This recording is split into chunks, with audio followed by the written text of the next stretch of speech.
ప్రజల పక్షం I95 news కి స్వాగతం. ముందుగా హెడ్లైన్స్. మదనపల్లె తెదేపా అభ్యర్థి షాజహాన్ కు మర్యాద పూర్వకంగా కలుసుకున్న బలిజ సేవ సమితి సభ్యులు. రాష్ట్రంలో ఎన్డీఏ కూటమి విజయం సాధ్యమని ధీమా వ్యక్తం చేసిన నేతలు. బాబు కాలనీలో ఊరివేసుకుని మృతి చెందిన ఎలక్ట్రీషియన్. మద్యం మత్తులో ఇంటికి వచ్చి బలన్వరణంకు పాల్పడినట్లు కుటుంబ సభ్యులు వెల్లడి. బుధవారం బంగాళాఖాతంలో అల్పపీడనం 24న బంగాళాఖాతంలో వాయుగుండంగా బలపడి తుఫాన్గా మారి తెలంగాణ రాష్ట్రాల్లో పలు జిల్లాల్లో తేలికపాటి వర్షాలు కురుస్తాయని, ఏపీపై ప్రభావం చూపదని అధికారులు వెల్లడి. కుప్పంలో వెలిసిన శ్రీ ప్రసన్న తిరుపతి గంగమ్మ జాతరకు పెద్ద సంఖ్యలో పోటెత్తిన భక్తజనం. సేవా సమితి BPL విజయ్ కుమార్ ఆధ్వర్యంలో Vijayalakshmi furnitures, Bhaskar, Srinivas super market Srinivas, petrol bunk Suri, Raj Bhavan Raj, Ramanjaneyulu, Gajula Bhanu, Ramacharlapalli Yugandhar, MCTV Srinivas, Gajula Bhanu, Sokkam Venugopal, Janasena party జిల్లా ప్రధాన కార్యదర్శి జంగాల శివరాములు మదనపల్లి తెదేపా అభ్యర్థి షాజహాన్ బాషాను మర్యాద పూర్వకంగా కలుసుకున్నారు. జరిగిన ఎన్నికలలో తెలుగుదేశం పార్టీ ఘన విజయం సాధిస్తుందని ఆశాభావం వ్యక్తం చేశారు. ఆంధ్రప్రదేశ్లో ఎన్డీఏ కూటమి టీడీపీ, బీజేపీ, జనసేన అత్యధిక స్థానాల్లో విజయం సాధించి ప్రభుత్వాన్ని ఏర్పాటు చేయడం తథ్యమని తెలిపారు. జూన్ 4 తర్వాత వైసీపీ ఎన్ని కవ్వింపు చర్యలకు పాల్పడినా సమన్వయంతో ఉండాలని జనసేన నాయకులు శివరాం స్పష్టం చేశారు. జిల్లాలో మూలమూలలా కార్డన్ చర్చ్ కొనసాగిస్తున్నారు. అల్లర్ల నిందితుల కోసం వేట కొనసాగిస్తున్నారు.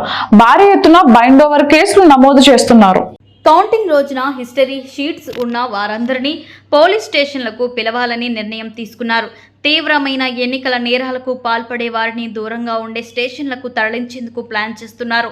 విజయోత్సవ ర్యాలీలు, బాణసంచ కాల్చడంపై పోలీసులు నిషేధం విధించారు. జూన్ 4న ఎన్నికల ఓట్ల లెక్కింపు సందర్భంగా అవాంఛనీయ సంఘటనలు జరగకుండా ముందు జాగ్రత్తలు చర్యలు చేపట్టిన పల్నాడు జిల్లా ఎస్పీ. రేపు బంగాళాఖాతంలో అల్పపీడనం ఏర్పడే అవకాశం ఉందని వాతావరణ శాఖ వెల్లడించింది.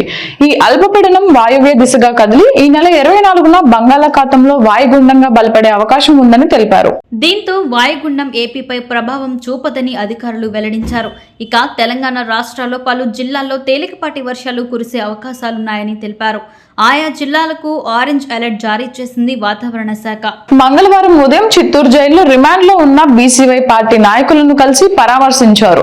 అనంతరం మీడియాతో మాట్లాడుతూ ఎన్నికల నేపథ్యంలో కోడ్ అమల్లో ఉన్నప్పటికీ పుంగనూరు నియోజకవర్గంలో పోలీసులు ఏకపక్షంగా వ్యవహరిస్తూ ప్రతిపక్ష నాయకులపై కేసులు పరంపర కొనసాగించారన్నారు. దీనిపై న్యాయ పోరాటం చేస్తామని, తప్పు చేసిన వారిని శిక్షించేంత వరకు తన పోరాటాన్ని కొనసాగిస్తానని స్పష్టం చేశారు. ఎన్నికల ప్రచారంలో భాగంగా పుంగనూరు నియోజకవర్గంలో BCY పార్టీ మీద, పార్టీ నాయకుల మీద, కార్యకర్తల మీద దాడి చేసి హత్యా ప్రయత్నం చేసి వాహనాలని ధ్వంసం చేసి తగలబెట్టిన కేసులో బాధితులపైనే తిరిగి తప్పుడు కేసులు పెట్టి స్థానిక పోలీసులు రిమాండ్కి తరలించే కార్యక్రమం చేశారు. ఈరోజు మా పార్టీకి సంబంధించిన తప్పుడు కేసుల్లో ఉన్న కార్యకర్తలని, నాయకులని పరామర్శించడానికి ఇక్కడికి రావడం జరిగింది. రాష్ట్రంలో ఎన్నికల ప్రక్రియ మొదలైన తర్వాత రాష్ట్రమంతా ప్రశాంతంగా ఎన్నికలు జరిగితే పుంగనూరు నియోజకవర్గంలో మాత్రం పోలీసు వ్యవస్థ దానికి పూర్తి విరుద్ధంగా అధికార పార్టీకి, పెద్దిరెడ్డి రామచంద్రారెడ్డికి మద్దతుగా ప్రతిపక్షం వల్ల కనీసం ప్రచారం కూడా చేయకూడదు అనే విధంగా జాతరలో ముఖ్యమైన అమ్మవారి శిరసు ఊరేగింపులో పాల్గొనేందుకు కుప్పం పరిసర ప్రాంతాలతో పాటు కర్ణాటక, తమిళనాడు నుంచి వేలాది మంది తరలి వచ్చిన భక్తుల రాకతో జనసంద్రాన్ని తలపించిన కుప్పం పట్టణం అమ్మవారి అగ్నిగుండం ప్రవేశాన్ని సోమవారం వైభవంగా నిర్వహించారు. ఈ సందర్భంగా అమ్మవారి శిరస్సుకు కుప్పం పట్టణంలోని చెరువు కట్ట వద్దనున్న బావిలో ప్రత్యేక పూజలు నిర్వహణ అనంతరం కుప్పం పట్టణం పురవీధుల్లో అమ్మవారి శిరస్సు ఊరేగింపు. ఆంధ్రప్రదేశ్ వ్యవసాయ కార్మిక సంఘం రాష్ట్ర కమిటీ సమావేశాలు ఈ నెల 23, 24 తేదీల్లో హర్స్లీ హిల్స్ నందు జరుగుతున్నాయని ఆ సంఘం రాష్ట్ర కార్యదర్శి P. శ్రీనివాసులు తెలిపారు. మంగళవారం పట్టణంలో ఆ సంఘం కార్యాలయంలో జరిగిన విలేకరుల సమావేశంలో శ్రీనివాసులు మాట్లాడుతూ అమరజీవి పుచ్చలపల్లి సుందరయ్య 1934లో స్థాపించిన వ్యవసాయ కార్మిక సంఘం నేడు 1 కోటి మంది సభ్యులతో దేశవ్యాప్తంగా విస్తరించి కష్టజీవుల పక్షాన నికరంగా పోరాడుతున్నదని వివరించారు. దేశంలో నేటికి 65% పైగా ప్రజలు వ్యవసాయ రంగం మీద ఆధారపడి జీవిస్తున్నారు. ఆ రంగాన్ని కార్పొరేటర్లకు కట్టబెట్టే ఉద్దేశంతో పాలకులు నిర్లక్ష్యం చేస్తున్నారని, ఫలితంగా వ్యవసాయ రంగం సంక్షోభంలో కూరుకుపోతోందని, దానిపైన ఆధారపడి జీవిస్తున్న ప్రజల జీవితాలు దుర్భరంగా మారుతున్నాయని ఆవేదన వ్యక్తం చేశారు. వ్యవసాయ రంగ పరిరక్షణ కోసం, గ్రామీణ ప్రజల జీవితాల మెరుగుదల కోసం వ్యవసాయ కార్మిక సంఘం అనేక ఉద్యమాలు, పోరాటాలు చేస్తుందని గుర్తు చేశారు. రాబోయే కాలంలో వ్యవసాయ కార్మిక సంఘం ఉద్యమాల రూపకల్పనకు హార్సిలీ హిల్స్ నందు రాష్ట్ర కమిటీ సమావేశాలు తేదీల్లో జరుగుతున్నాయని, ఈ సమావేశాల్లో అఖిల భారత ప్రధాన కార్యదర్శి బి వెంకట్, అఖిల భారత ఉపాధ్యక్షులు విక్రమ్ సింగ్, రాష్ట్ర అధ్యక్షులు దడాల సుబ్బారావు, రాష్ట్ర ప్రధాన కార్యదర్శి వి వెంకటేశ్వర్లతో పాటు రాష్ట్ర కమిటీ సభ్యులు హాజరవుతున్నారని తెలిపారు. కరువు ప్రాంతంలో జరుగుతున్న కూలీ సంఘం రాష్ట్ర సమావేశాలను జయప్రదం చేయాలని పిలుపునిచ్చారు. ఆంధ్రప్రదేశ్ వ్యవసాయ కార్మిక సంఘం రాష్ట్ర కమిటీ సమావేశాలు ఈ నెల 23, 24 తేదీల్లో మదనపల్లి సమీపంలో ఉన్న హార్సిలీ హిల్స్ నందు జరుగుతున్నాయి. ఈ సమావేశాల్లో వ్యవసాయ కార్మిక సంఘం అఖిల భారత ప్రధాన కార్యదర్శి కామ్రేడ్ బి వెంకట్ గారు, అదేవిధంగా అఖిల భారత సంఘం ఉపాధ్యక్షులుగా ఉన్నటువంటి విక్రమ్ సింగ్ గారు, రాష్ట్ర అధ్యక్షులుగా ఉన్న దడాల సుబ్బారావు గారు, రాష్ట్ర ప్రధాన కార్యదర్శి కామ్రేడ్ వి వెంకటేశ్వర్లు గారితో పాటు రాష్ట్ర కమిటీ సభ్యులు అందరూ కూడా హాజరవుతున్నారు. 1938లో కామ్రేడ్ పుచ్చలపల్లి సుందరయ్య గారు స్థాపించినటువంటి వ్యవసాయ కార్మిక సంఘం వ్యవసాయ కార్మికుల జీవన ప్రమాణాలు పెరగడంతో పాటు సమాజంలో కుల వివక్షత అంతం కావడం కోసం, పేదలందరికీ భూమి దక్కాలని, దున్నేవానికే భూమి కావాలనేటటువంటి నినాదంతో పెద్ద ఎత్తున ఉద్యమించి పోరాటాలు చేసి నేడు దేశవ్యాప్తంగా 1 కోటికి పైగా సభ్యత్వాన్ని కలిగి ఉంది.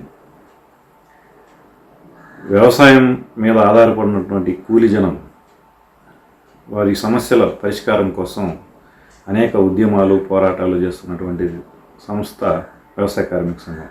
అంగళ్ళు సమీపంలోని Madanapalle institute of technology and science కళాశాలలో చదువుతున్న విద్యార్థులు 3 స్టార్ ఆఫ్ కంపెనీలు ఏర్పాటు చేసిన కళాశాల ప్రిన్సిపల్ డాక్టర్ సి యువరాజ్ తెలిపారు. బీటెక్ చివరి సంవత్సరం కంప్యూటర్ సైన్స్ అండ్ ఇంజనీరింగ్ చదువుతున్న మొయిద్దీన్ రషీద్ అహ్మద్ ప్రజ్ఞసల్ ప్రైవేట్ లిమిటెడ్ను స్థాపించడం జరిగిందని, ఈ కంపెనీకు ఈ విద్యార్థి డైరెక్టర్గా వ్యవహరిస్తారని ఆయన అన్నారు.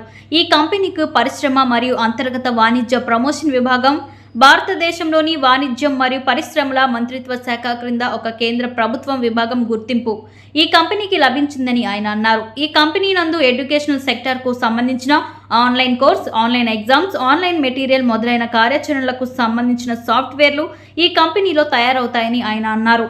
అదేవిధంగా బీటెక్ 3వ సంవత్సరం కంప్యూటర్ సైన్స్ అండ్ ఇంజనీరింగ్ చదువుతున్న దేశాయ్ రోహిత్ రెడ్డి, చిలుకల షణ్మయ్ రెడ్డిలు గ్యాంట్రిక్స్ టెక్నాలజీస్ ప్రైవేట్ లిమిటెడ్ను స్థాపించారు. ఈ కంపెనీ నందు ఆర్టిఫిషియల్ ఇంటెలిజెన్సీ ప్రొడక్ట్ డెవలప్మెంట్లు ఇందులో తయారవుతాయని, ఈ కంపెనీకు ఈ విద్యార్థులు డైరెక్టర్లుగా వ్యవహరిస్తారని ఆయన అన్నారు. బీటెక్ 3వ సంవత్సరం కంప్యూటర్ సైన్స్ అండ్ ఇంజనీరింగ్ చదువుతున్న జగన్మోహన్ రెడ్డి మరియు జి హేమసాగర్ రెడ్డిలు క్రియోమ్ మైండ్ ఇన్నోవేషన్స్ ప్రైవేట్ లిమిటెడ్ను స్థాపించారని, ఈ కంపెనీకు వీరు డైరెక్టర్లని ఆయన అన్నారు. ఇందులో ఎడ్యుకేషనల్ సెక్టార్కు సంబంధించిన ఇంటిగ్రేటెడ్ మేనేజ్మెంట్ సిస్టమ్ను ఇందులో డెవలప్ చేస్తారని ఆయన అన్నారు. ఈ కంపెనీలకు కావాల్సిన సౌకర్యాలను తమ కళాశాలలో ఏర్పాటు చేశామని ఆయన అన్నారు. చదువుతున్న సమయంలోనే కంపెనీలు స్థాపించి వ్యాపారవేత్తలుగా విద్యార్థులు ఎదగడం చాలా గొప్ప విషయమని, ఈ కంపెనీలకు కార్పొరేట్ ఐడెంటిఫికేషన్ నెంబర్ కూడా రావడం గొప్ప విషయమన్నారు.